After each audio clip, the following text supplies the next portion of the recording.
ৰাভা জাতীয় উন্নয়ন পৰিষদ গঠনৰ দাবী নিখিল ৰাভা জাতীয় পৰিষদ পৰ্বতজোৰা জিলা সমিতিৰ উদ্যোগত এক ঘণ্টীয়া অন্নখন ধৰ্মঘট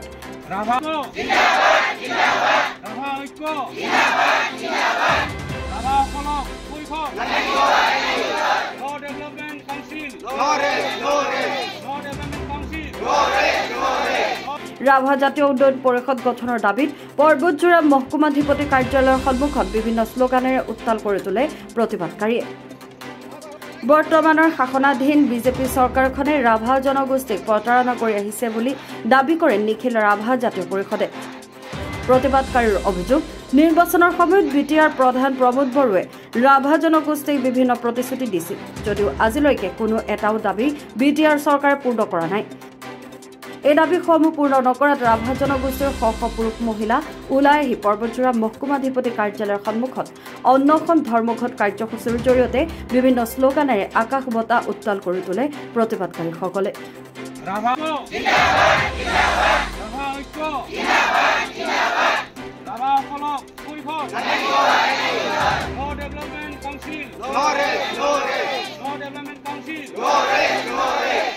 ধন্যবাদ জানাইছো আমার মুখ্য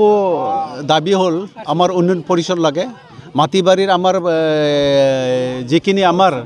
রাভাসকল অধিষ্ঠিত অঞ্চলত আমার মাটিবাড়ি এইবিলাক সুৰক্ষা হ'ব লাগে চৰকাৰে বিভিন্ন ফালৰ পৰা আমাক যেনেকা কৰি আছে আমি আজি বহুত ভুক্তভোগী হৈ আছো আৰু কি আজি অসমত আমাৰ চৰকাৰ আছে বিজেপি আৰু ইয়াত আমাৰ ইউপিপিএল চৰকাৰ আছে আমাক যেনেকা হাৰাশাস্তি কৰি আছে মাটিবাড়ি ক্ষেত্ৰত আমাৰ আৰু উন্নয়ন পৰিষদ ক্ষেত্ৰত আমাক যেনেকুৱা প্ৰতাৰণা কৰি আছে সেইটোৰ কাৰণে আমি আজি আমাৰ পৰ্বতজোৰা সাব ডিভিজন নহয় গোটেই অসমত আমি এনেকুৱা সাব ডিভিজন আমি এনেকা দাবীৰ কাৰণে আমি প্ৰতিবাদ কৰি আছো বিটিআৰ তথা অসম চৰকাৰে ৰাভা জনগোষ্ঠীৰ দাবীসমূহ পূৰণ নকৰিলে আগন্তুক নিৰ্বাচনৰ সময়ত ভোট বৰ্জন কৰিব বুলি এক প্ৰকাৰ হুংকাৰ প্ৰদান কৰে নিখিল ৰাভা জাতীয় পৰিষদে ৰাভা জনগোষ্ঠীটোক চৰকাৰখনে বিভিন্ন ধৰণৰ হাৰাশাস্তি কৰি আহিছে বুলিও মন্তব্য প্ৰকাশ কৰে ইতিমধ্যে চৰকাৰে ৰাভা জনগোষ্ঠীক উচ্ছেদৰ জাননী প্ৰদান কৰাত চৰকাৰৰ ওপৰত ক্ষোভ প্ৰকাশ কৰিছে নিখিল ৰাভা জাতীয় পৰিষদে কাৰ্যসূচী হৈছে আমাৰ ৰাভা উন্নয়ন পৰিষদ লাগে যেহেতু আমাৰ অসমত বিভিন্ন জনগোষ্ঠী আছে তাৰ ভিতৰত মানে ৩৩টা জনগোষ্ঠীক ইতিমধ্যে মানে ৰাভা উন্নয়ন পৰিষদ দিয়া হৈছে অথচ আমাৰ ৰাভাসকলৰ কাৰণে ২০১৩ চনৰ পৰা আমি আন্দোলন কৰি আহিছিলোঁ তেনেকৈ আদি কৰি আমি কৰা স্বত্তেও আজিলৈকে চৰকাৰে কোনো আমাক মানে আজিলৈকে উন্নয়ন পৰিষদ দিয়া নাই এভইড কৰি আছে যথেষ্ট এভইড কৰি আহিছে নহ'লেতো যিহেতু মানে ৩৩টা জনগোষ্ঠীক অলৰেডি দিয়া হৈছে তথাপিও আমাৰ ৰাভাসকলক দিয়াৰ নিৰ্দেশ অৰ্থটো কি আছে ইয়াত কি মানে আমাৰ ৰাভাসকলৰ মানে চিন্তা ভাৱনা আমাৰ ৰাভাসকলৰ মানে সহজ সৰল দেখি এনেকৈ অৱস্থা কৰা যেন দেখা যায় গতিকে আমি পৰৱৰ্তী আমাৰ যদি চৰকাৰে যদি আমাক কোনো ৰকমে কোনো পদ্ধতি যদি উন্নয়ন পৰিষদ নিদিয়ে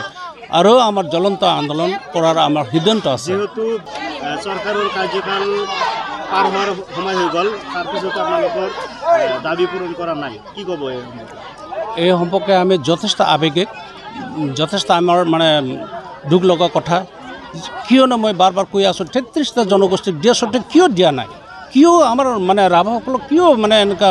এই অৱস্থাত ৰখা হৈছে কিয় অৰ্থটো কি আমি বুজি পোৱা নাই অথচ আমি মানে ২০১৩ চনৰ পৰা আন্দোলন কৰা স্বত্তেও আমাক আজিলৈকে কোনো দিয়া নাই আমি আজি মানে মুখ্যমন্ত্ৰীৰ জৰিয়তে আমি মুখ্যমন্ত্ৰী তথা আমাৰ শিক্ষামন্ত্ৰী মানে ডেভেলপমেণ্ট মিনিষ্টাৰলৈকে আমি প্ৰেৰণ কৰি আছোঁ আপোনালোকৰ দাবীসমূহ যদি মানি লোৱা নহয় পৰৱৰ্তী কিবা কাৰ্যসূচী গ্ৰহণ কৰিব যাৰ কাৰণে আমি বাৰম্বাৰ কৈ আহিছোঁ আমাৰ উদ্দেশ্য এটাই যে এনেকৈ ধৰণৰ যদি আমাক মানে ঠগি থাকে বা আমাক লাঞ্ছন কৰি থাকে অৱশ্যে আমাৰ ৰাভাসকল জাগিছে জাগিবই আৰু মানে গণ আন্দোলন আমি কাৰ্যসূচী ল'মেই